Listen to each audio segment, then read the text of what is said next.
história. Ser uma teoria da história significa partir do pressuposto de que pode explicar todas as esferas da existência ao mesmo tempo. Significa que tem uma articulação entre as esferas da existência. Não significa que uma esfera é superior às outras. A ideia de que uma esfera é superior às outras, ela explica a outra, nasce da confusão entre dois conceitos. O conceito de esfera da existência, que é o weberiano, e o conceito de nível da realidade, que é não só do Weber, é de Durkheim, é da ciência em geral, que em história se expressa na duração. Nível de realidade é estrutura, conjuntura, acontecimento. Em história é conjuntura, estrutura, longa duração, média duração, curta duração. O economicismo nasce de confundir uma esfera da existência, aí todas as esferas econômicas, todas as esferas da existência têm todos os níveis de realidade. Há uma estrutura econômica, uma conjuntura econômica, um acontecimento econômico. Há uma estrutura política, uma conjuntura política. Não. Ao reconstituir a história é sempre total, porque nenhum acontecimento é só uma esfera da existência. O sujeito planta uma batata, isso pode ser um ato religioso. O sujeito deixa de comer a vaca, a carne de vaca, isso é um ato religioso. O sujeito come. Ao comer carne de porco, isso tem um significado religioso. Nós não somos judeus. Ou árabe. Então, vejam bem. O marxismo, ele diz assim, não, nós não somos economia. Nasce da confusão, dizer que só um nível da realidade, a estrutural, ou em história, a longa duração, só esse nível, só a esfera da existência econômica é estrutural. As outras são superestruturais. A texto do Marx parece dizer isso, mas está falando do capitalismo, onde isso é real. Cada modo de produção tem uma forma de articulação das esferas da existência. A maneira mais gritante de dizer isso para os marxistas ortodoxos é dizer, e vou terminar com essa frase, se em vez de escrever Das Kapital, o Marx tivesse escrito Das Feodum, o subtítulo Das Kapital, o subtítulo é Crítica da Economia Política. Das Feodum, o título seria Crítica da Suma Teológica. Certamente, a entrada para o modo feudal é a religião. Por lá que entra. Não é? Como no capitalismo é pela economia. Não é pela vida econômica, não, é pela teoria econômica. Crítica da economia política, da economics. Mas já falei demais, depois a gente discute alguma coisa. Obrigado.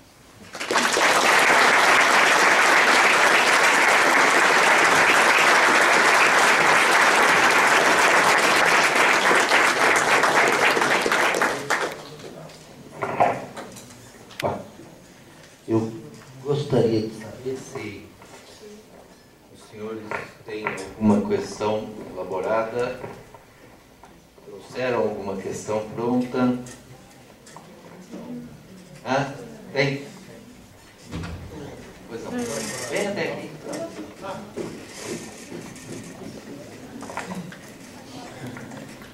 Boa noite, Novaes. Primeiramente, é um prazer enorme estar aqui prestigiando a sua palestra e tal. Assim, particularmente me abriu muitos horizontes e eu aprendi muito do que, tipo, várias aulas que eu já tive, assim, toda a minha graduação. Então, realmente sou muito grato por isso tudo. E, assim, uma coisa que recentemente tem me estou fazendo refletir muito, é a questão da relação da história com os horizontes de expectativa, sabe? E eu queria saber se, hoje em dia, dá para você fazer história tendo em vista o horizonte de expectativa? E outra coisa também, também outra coisa que está me incomodando é essa questão de que o historiador está distante do que as pessoas consomem de história, né? Aí vem um jornalista e produz um tratado de história. Aí eu gostaria também de saber como que você enxerga isso. Essas duas coisas que me incomodam bastante. Obrigado. Eu vou tentar resumir. É muito difícil A primeira questão engata com a última parte que nós tivemos que correr, evidentemente, a respeito ao marxismo. Vejamos. A distinção entre ciência social, retrospectiva e história, eu procurei dizer que ela é mais clara na economia. Economia retrospectiva e história, e história econômica, é mais clara do que sociologia retrospectiva e história e antropologia. Por quê? Porque economia é mais científica. Isso faz com que, em economia, a distinção entre história econômica feita por historiadores e feita por economistas é mais clara. O que não é um juízo de valor, veja bem. Eu costumo dar um exemplo para os economistas, meus colegas da Unicamp. Se nós tomarmos Formação Econômica do Brasil, de Celso Furtado, economia retrospectiva claríssimo, da primeira à última linha. Compara com a História Econômica do Brasil, do Caio Prado. É um livro de história. Claramente. Não é um juízo de valor. A História Econômica não é o melhor livro do Caio Prado. O melhor Caio Prado é Formação Econômica. Formação do Brasil Contemporâneo. Aí está um caso em que o economista é superior, o mesmo objeto. Mas o que é importante, o que eu quero destacar importante para chegar na sua questão, é que em economia retrospectiva é possível fazer uma coisa que jamais passa pelo horizonte do historiador, que é a counterfactual history. Isso é naturalmente nos Estados Unidos que faz. É a história contrafactual, a história do que não aconteceu. Não existe historiador que pense em história que não aconteceu. Ouça, em econometria retrospectiva não só existe, como numerosa, agora está saindo de moda. Para você ter uma ideia, esse foi inaugurado pelo Engerman nos anos 70, 80, nos anos 70. A tese dele ficou famosa até hoje. Era, olha o tema, a economia post-Bellum South, do sul dos Estados Unidos, depois da Guerra de Secessão, se não tivesse existido as ferrovias. De 1870 até hoje, se não tivesse ferrovias. Isso para um historiador é loucura pânica, não? Não, perfeitamente para ele. Perfeitamente. Os sociólogos, os politicólogos falam com paisagem, história não. Aí está o lado de história, não é historiador. A diferença não é o passado e o presente. Isso do presente. Isso significa que a história não tem como aspiração prever o futuro. O que não exclui a participação, porque tem história 1 e história 2. Uma coisa é escrever história, outra coisa é viver na história. Essas coisas estão ligadas e uma influi no outro. A maneira pela qual ele fala, a maneira como ele atua. Não só na vida política, não, mas na vida em geral. Aí que está a relação. É diferente. Da mesma forma, veja aqui, o materialismo histórico fica no meio dessa coisa. Porque ele tende a ser uma teoria que pega todas as esferas ao mesmo tempo. Por isso que eu digo, aí nós vemos aqui, os dois conceitos básicos do marxismo não são mais-valia, nada disso. É modo de produção, que é o conceito que define o princípio de priorização. Define o objeto, dentro dos quais os conceitos funcionam, fora dos quais não funcionam. E luta de classe é um conceito ligado à sincronia, modo de produção, e uma diacronia, a mudança, que é a luta de classe. Estrutura e desenvolvimento. Estrutura e transformação. Estrutura e dinâmica. Por isso que tem um livro chamado Estrutura e Dinâmica do Sistema Colonial. Excusez du peu. Mas, veja bem, por motivos que evidentemente não dá tempo de examinarmos, na medida em que se transformou num movimento político. Veja bem, o Marx e o Engels ainda trabalhou um pouco mais sobre isso, escreveu. O Marx nunca escreveu nada de história. Já é um engano os marxistas falar referência aos trabalhos históricos do Marx. O Marx não é um trabalho de história. É um panfleto político. Não é? É preciso parar com essa ideia de que o texto é penetrante e é de história. Assim nós perdemos a problemática. Por que os historiadores não fizeram um texto tão penetrante? Não é? O fato de ser bom, se você gostar, não quer dizer que tenha sido de história. Sou historiador, eu gosto desse texto. É texto de história. Que é isso? Porque nenhum historiador escreveu o Manifesto Comunista. O Marx não estava interessado em fazer manifesto, ele estava interessado em destruir o capitalismo. Tinha ódio do capitalismo. Não quer entender essa coisa. Então, ele passou a vida e não terminou o livro dele. O terceiro volume, sobretudo, quando ele está se aproximando da realidade, tem 52 capítulos que são trechos que o Engels pegou e reorganizou de acordo com ele, sabe? Então, ele está falando, mas há outros textos. Há um texto do Capital, uma nota do primeiro volume, em que ele comenta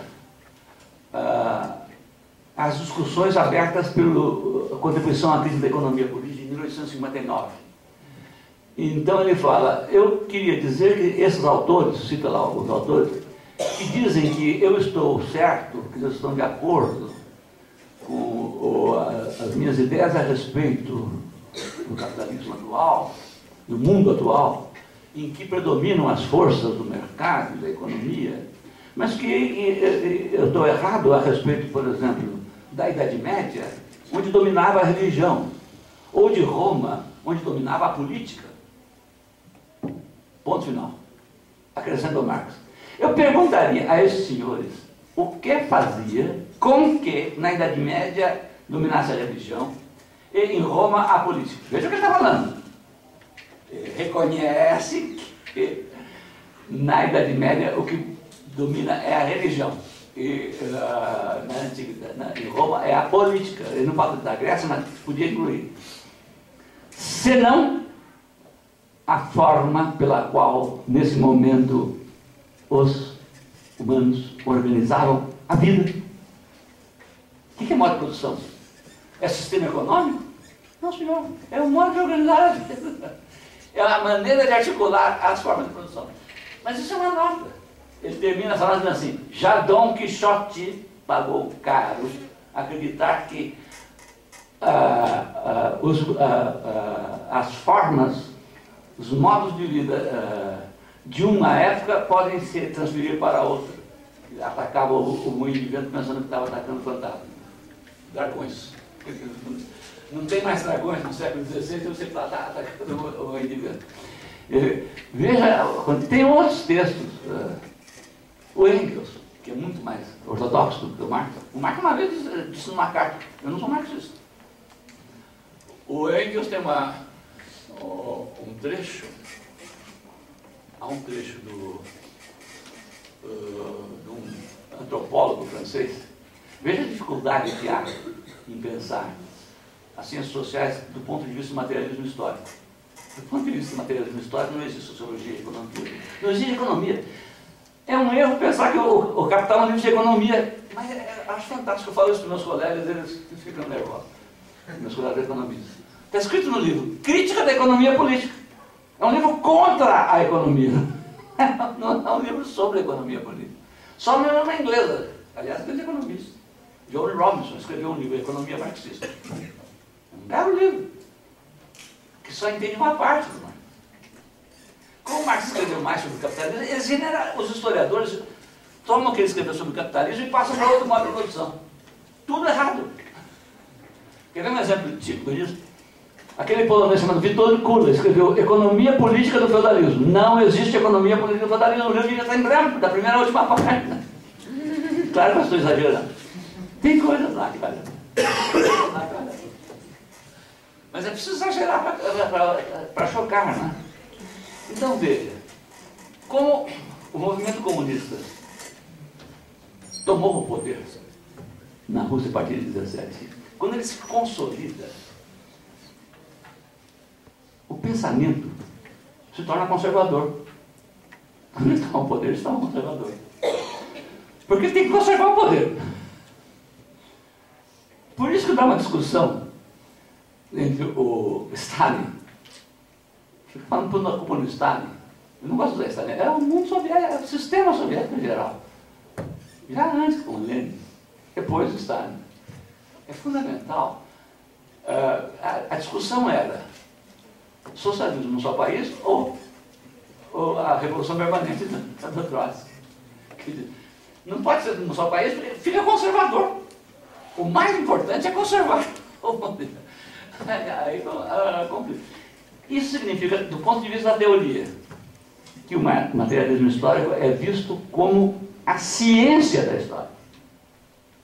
Vejam bem, ele é uma teoria, não é uma teoria, ele é a teoria. Que teoria? Científica. É a ciência.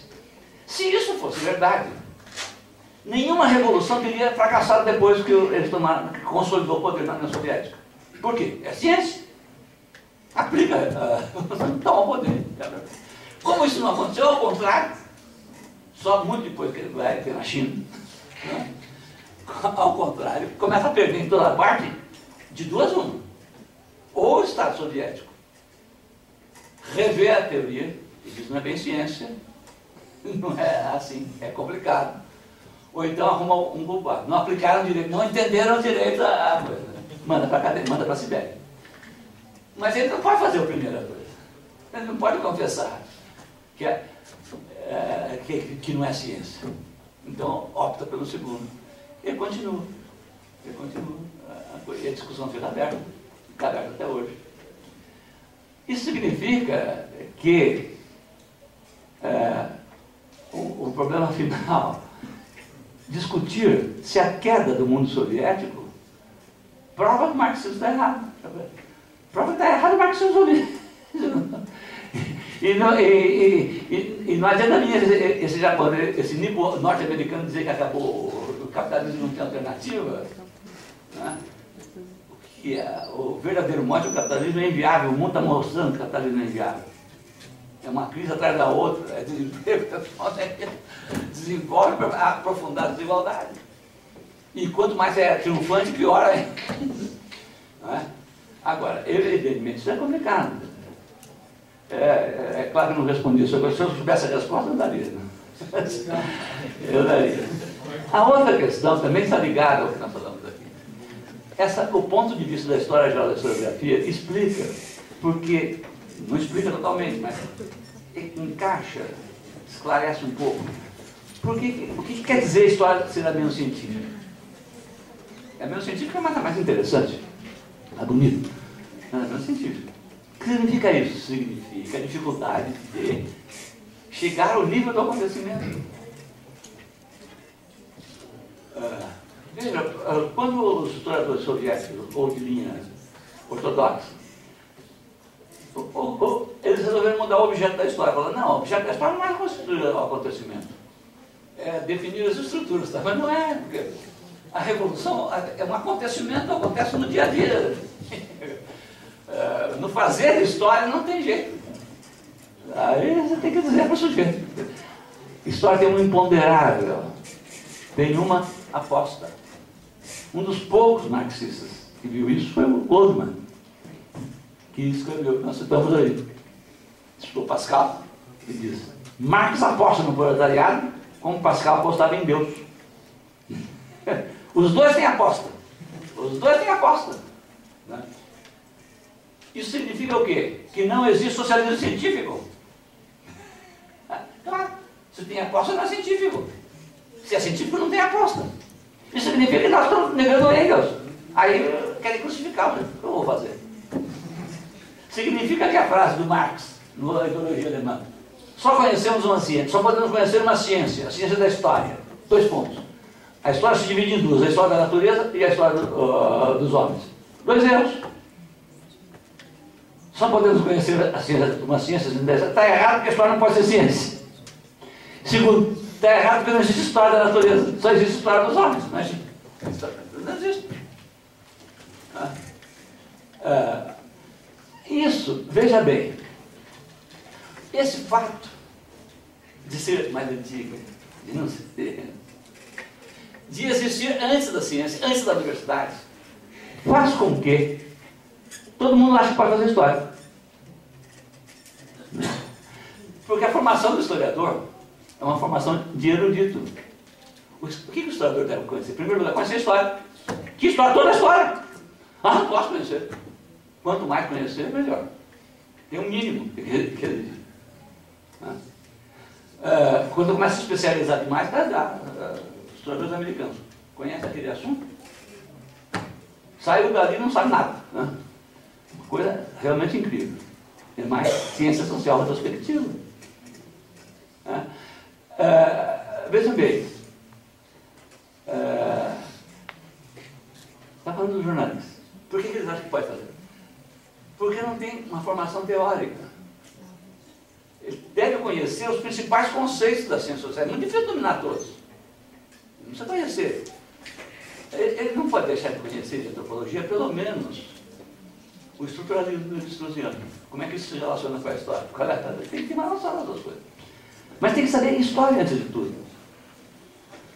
Como isso é uma coisa vaga, as pessoas acham que se entender do assunto, por exemplo, médico que faz história de medicina. É claro que para fazer história de medicina não precisa saber de medicina. Mas precisa saber medicina é história. Pelo menos a história daquele período que está estudando. Está cheio de livro de história especializado. O sujeito que não sabe nada de história, ele percebe na hora que lê. No pós-graduação, eu tive várias experiências. Você pode ter feito um curso de ciências sociais e outras coisas, ou até mesmo de ciências exatas, e vir fazer pós-graduação em história. Eu sempre defendi, enquanto tinha voz na universidade, que tinha que ter cursos preparatórios e exame na entrada para entrar, tinha que fazer um exame de história. Raramente fizeram, depois fizeram. Agora na USP tem, aqui também creio que tem. Não é? O que eu dizia, na economia de Campinas, por exemplo. Eu queria fazer história. Falei, muito bem. Eu vou fazer pergunta. Fiz o Marol. Eu sei que se você pode fazer ciências sociais, pode fazer em sociologia, pode fazer curso de pós-graduação.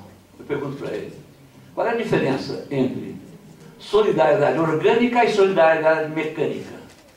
Se o sujeito não souber, nota zero, vai embora, não pode fazer pós-graduação, acabou. Você não é economista, quer fazer mestrado em História Econômica. Eu pergunto, ele quer fazer mestrado em Economia. Eu pergunto para ele, defina a eficácia marginal do capital. Zero, vai embora, não pode fazer. Agora, o que eu pergunto de História? Eles me diziam. Eu falo, pois não. Eu pergunto, na China, a dinastia Tang vem antes ou depois da dinastia Ong? Professor, mas isso é a China. Você quer da civilização ocidental? Pois não. O que você sabe sobre o jansenismo? Não sei nada. Nota zero, não vai. Não pode fazer. Não, eu quero fazer uma tese sobre as ferrovias. Não interessa. Você não sabe o que é jansenismo. Quem não sabe o que é jansenismo não pode fazer tese nenhuma de história. Vamos final. Isso eu estou exagerando. O jornalista. Isso estabelece uma distinção entre história, livro de história geral, pesquisa de história de ponta e livro de divulgação. Não é a mesma coisa. A pesquisa de ponta em antropologia, em sociologia, em economia e o livro de divulgação é a capacidade de atualização do sujeito. Em história não é assim. Há certas coisas que não são divulgáveis. E a formação do historiador é essa coisa do erudito. Os jornalistas. Mas tem mais coisas. Como a história é muito bonito e é mais interessante, vende. E as pessoas querem. Não estou criticando, não. Quem não gosta de ganhar dinheiro? E aparecer na televisão. Os historiadores fazem isso na França. Aí tem algumas coisas que mostram como a nova história e os análises acenderam. Tem uns textos aí. Para divertidos. Do tópico Couteau-Begarry. Esse Couteau-Begarry é um jeito muito engraçado, porque ele chama de Couteau quer dizer faca. Couteau quer uma faca, não. É que não tem o E, é que eu estou sem E. Muito bem. Os jornalistas se defendem, quando se defendem, né? Dizendo que eles não fazem história, fazem biografia. Isso é uma piada completa, não é? Como que uma biografia pode não ser um livro de história? É impossível fazer uma biografia sem livro de história. Sem ser um livro de história. A biografia é a história da vida de uma pessoa. Ponto final. É um problema gravíssimo fazer uma biografia, porque ele não pode ignorar o que o sujeito diz a respeito da sua própria história. Mas o que o sujeito diz a respeito da sua própria história é um documento dificílimo de ser utilizado. Dificílimo de ser utilizado, porque a autobiografia... Vejam o que escreveu o Gabriel Garcia Marques, recentemente falecido. No primeiro volume da sua autobiografia, ele só fez o primeiro volume e não fez o segundo, morreu antes. Ele deixou de fazer, nos últimos anos ele não queria fazer. Ele põe como prefácio ele mesmo. Claro que só um prêmio Nobel pode se dar esse luxo. Ele prefácio como epígrafe. A epígrafe do livro é ele mesmo. Não é? E essa frase fantástica. O livro chama Viver para Contar. Ele diz assim: a vida que importa não é a que vivemos. É de que nos lembramos para poder contar. Olha o que significa isso para o historiador, usar a autobiografia como documento. Pois bem, então esse negócio não tem. Eu tenho amigos que são amigo Fernando Moraes, meu xará. Gosto dos filhos dele. Às vezes me perguntam: você está dizendo que gosta, porque é meu amigo, que eu quero ser como historiador? Eu falei: como historiador não sei. Por que será? Porque você usa onde não pode a imaginação. Você usa bem. Escreve bem. Usa bem a imaginação. Ele fala: mas o historiador não usa imaginação. Usa. Tem que usar. Controlada pelo documento. Controlada pelo documento. E se vai usar fora de controle do documento, avisa. Aqui eu estou fazendo uma hipótese. Nunca para ficar bonito supor. Tem um exemplo bom para isso. Tem um exemplo. No capítulo sobre o último capítulo do livro de Brodel, La Méditerranée et le monde méditerranéen de l'époque de Philippe II, é sobre a Batalha de Lepanto. Tem um momento da Batalha de Lepanto em que ele se refere a que o comandante da armada cristã era um almirante genovês, Andrea Doria, que era velho, tinha quase 70 anos, para 1572, isso era um ancião, não? Hoje não, hoje. O Andrea Doria tinha uma barba grande, ele ficava, era muito corajoso, ficava na alcapitânia, na popa, e era um sábado, ventava muito, sábado, a batalha durou toda como vocês sabem, terminou com a vitória dos cristãos, né? Senão nós seríamos todos muçulmanos aqui. O vento balançava a barba e ele parecia um profeta do Antigo Testamento. E ele diz, o Rodel, no texto, isto animou os cristãos e lutaram ferrenhamente contra a armada muçulmana, que era dos otomanos, que era maior, né, e vencemos a batalha. Só que ele diz, isso tem uma nota. Isso tem em espanhol uma frase de um sujeito que estava lá na batalha, que diz que o vento balançava a barba do brancador e que isso animou. Como é que ele descobriu esse documento? Está no 5º volume da correspondência do sujeito que estava lá. Perdeu o braço na batalha. Chamava-se Miguel de Cervantes Saavedra. Quando ele diz que o vento balançava, tem um documento que diz que ele não pode. E o sujeito que estava lá diz que isso animou os cristãos. Não pode inventar coisas. Não pode inventar. É claro que tudo isso é relativo. Cai lá, historiador também bota um pouco de imaginação. Mas é preciso fazer. finalmente, quando saiu o primeiro volume, teve uma jornalista, acho que da Folha, que perguntou, nós queríamos terminar a entrevista lá, e ela falou, não, mas tem uma última coisa que eu quero perguntar. O que os senhores acham desses livros que estão saindo aí, 1800 não sei quanto, ou que estavam saindo sobre 500 anos do Brasil, Viagem de Cabral? Eu falei, é muito simples, nós não tratamos disso porque isso não pertence à historiografia. Ela falou, não quero discutir. Não discuto isso. Estava cansado já. Esse livro é sobre historiografia. Esses livros não são historiografia, não tem nada a ver. Mas tem gente que nada a ver. Eu falei, não tem nada a ver com isso. Com a opinião dos historiadores. Ela queria discutir coisa. Não, mas tem historiadores que ajudam. Não tem nada contra. Eu não faço, não tenho paciência. Mas se o sujeito já te fala 20 anos, eu dá algumas opiniões aqui, eu não vejo que não aparece o meu nome. Desculpe, eu já falei demais. Professor,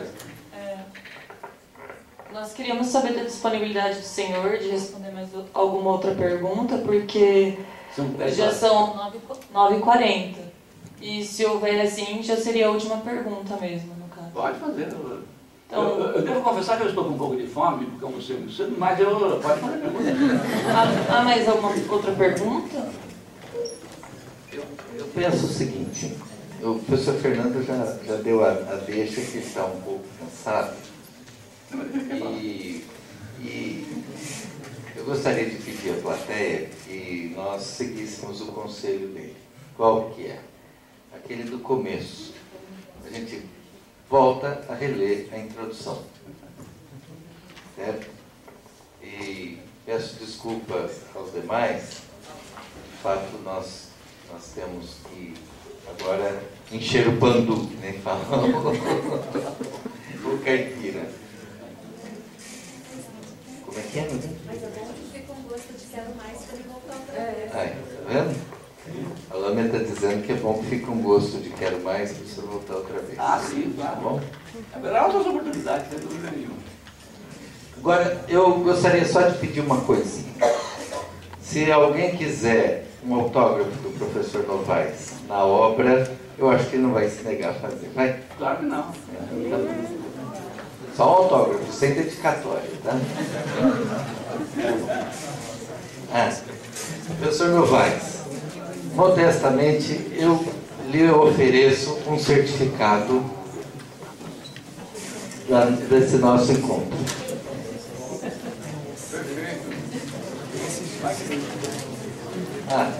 E tem também, nós não conversamos a respeito, nós estamos completando 20 anos de Pet Story, que é o nosso grupo de estudo. Então, Você não quer repartir seu livro, não? Como eu não tenho currículo, vou guardar no meu arquivo carinhosamente. muito obrigado. Professor,